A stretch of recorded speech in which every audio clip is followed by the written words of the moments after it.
और अब आपके लिए एक जरूरी खबर। शहर शहर आंखों की एक बीमारी फैल रही है, उससे सावधान रहने की जरूरत है। आंखें अपने आप लाल हो रही। ग्राफिक्स प्ले कीजिए प्लीज। उसके बारे में आपको बताऊं कि दिल्ली समेत कई शहरों में एक नई आफत आ गई है। स्कूली बच्चों और युवाओं में आंख की यह बीमारी फैल रही है। हरियाणा, उत्तर प्रदेश और मध्य प्रदेश में आई फ्लू के मरीज तेजी से बढ़ रहे हैं। जहां तेज बारिश और बाढ़ आई है, वहां यह बीमारी ज्यादा है। मौसम में नमी और उमस से कंजंक्टिवाइटिस संक्रमण बढ़ गया है और पीड़ित व्यक्ति के संपर्क में आने से आई फ्लू बढ़ता है। कई स्कूल ऐसे बच्चों को न भेजने की अपील कर रहे हैं।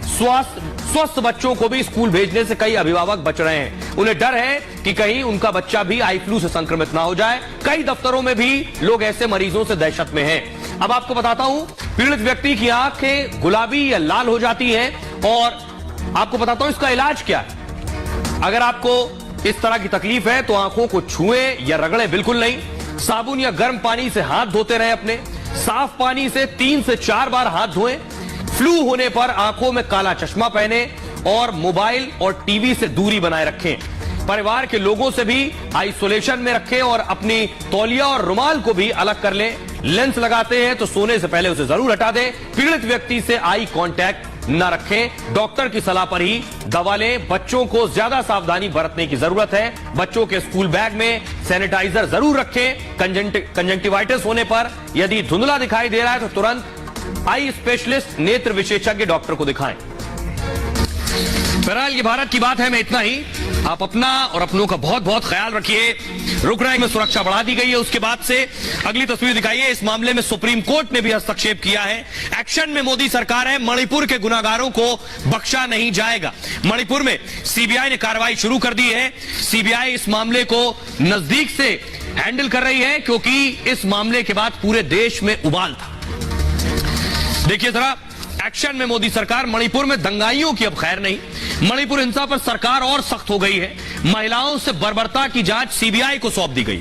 अब सीबीआई इस जांच को पूरा करेगी।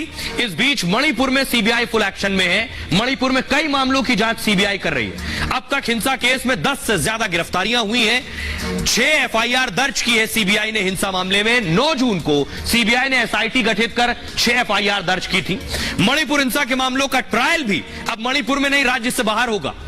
असम की अदालत में इस पर सुनवाई होगी। इधर सरकार अपने लेवल पर भी एक्टिव है। गृह मंत्री अमित शाह ने मणिपुर के लोगों से बात की। उन्होंने कुकी और मैतेई के टॉप लीडर्स से बात की है। इससे पहले अमित शाह खुद इम्फाल का दौरा कर चुके हैं। तो मणिपुर में अब जो भी दोषी हैं, जिन्होंने हिंसा फैलाई है, कोई भी अब बचने वाला नहीं है। खबरों में आगे बढ़ते हैं। आज की एक और खबर है। चुनाव नजदीक है, ऐसे में एनडीए अपना कुनबा बढ़ा रहा है। लेकिन एनडीए में एक पार्टी शामिल हो सकती है, वीआईपी। वीआईपी ने अपना गोल्डन रथ तैयार कर लिया है। पहली बार आप देखेंगे ऐसा रथ चुनाव प्रचार के लिए। मुकेश साहनी का गोल्डन रथ। बिहार में एनडीए ने अपनी चुनावी बिसात बिछा दी है। बिहार एनडीए में बीजेपी समेत कुल 5 दल, 2 के शामिल होने का इंतजार है। इनमें एक है वीआईपी यानी विकासशील इंसान पार्टी और दूसरा है शोषित दल। ये दोनों दल बीजेपी के संपर्क में है, लेकिन सबसे अहम यह है कि विकासशील इंसान पार्टी, जिसके मुखिया इन दिनों बेहद चर्चा में। तस्वीरें देखिए जरा।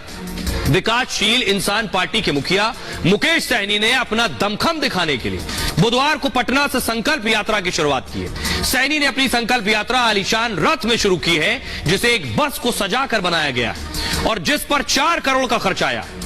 इस बस की खूबसूरती देखने लायक है। इसके अंदर अतिथि कक्ष, शयन कक्ष, बाथरूम, ड्रेसिंग टेबल, अलमीरा के साथ साथ हर तरह की सुविधाएं। लेकिन सबसे खास यह है कि पूरे बस में 18 कैरेट गोल्ड का प्लेट लगाया गया। इसके शयन कक्ष में बिस्तर के पास 18 कैरेट गोल्ड का मयूर बनाया गया है, जो लगभग 5 किलो से ज्यादा का है। पलंग पर रखे तकिया में भी सोने का काम किया गया है। इसके अलावा इसमें मार्बल मधुबनी पेंटिंग को करीने से लगाया गया है। इसमें बैठने के लिए शेर के मुंह जैसे सिंहासन भी बनवाए गए। शेर का आकृति भी सोने की है। यहां तक कि ड्रेसिंग टेबल में भी गोल्ड प्लेटेड है। मुकेश सहनी का दावा यह है कि उनका यह आलीशान रथ किसी भी पार्टी के अब तक के रथ से सबसे ज्यादा खूबसूरत और महंगा है। सहनी के मुताबिक रथ में बने सिंहासन का मकसद यह दिखाना है कि सिंहासन पर सिर्फ राजा का बेटा ही नहीं, बल्कि निषाद समाज का बेटा भी बैठने का हकदार है। मुकेश सहनी निषाद समाज से ही आते हैं। उनका वोट बैंक भी निषाद समाज ही है।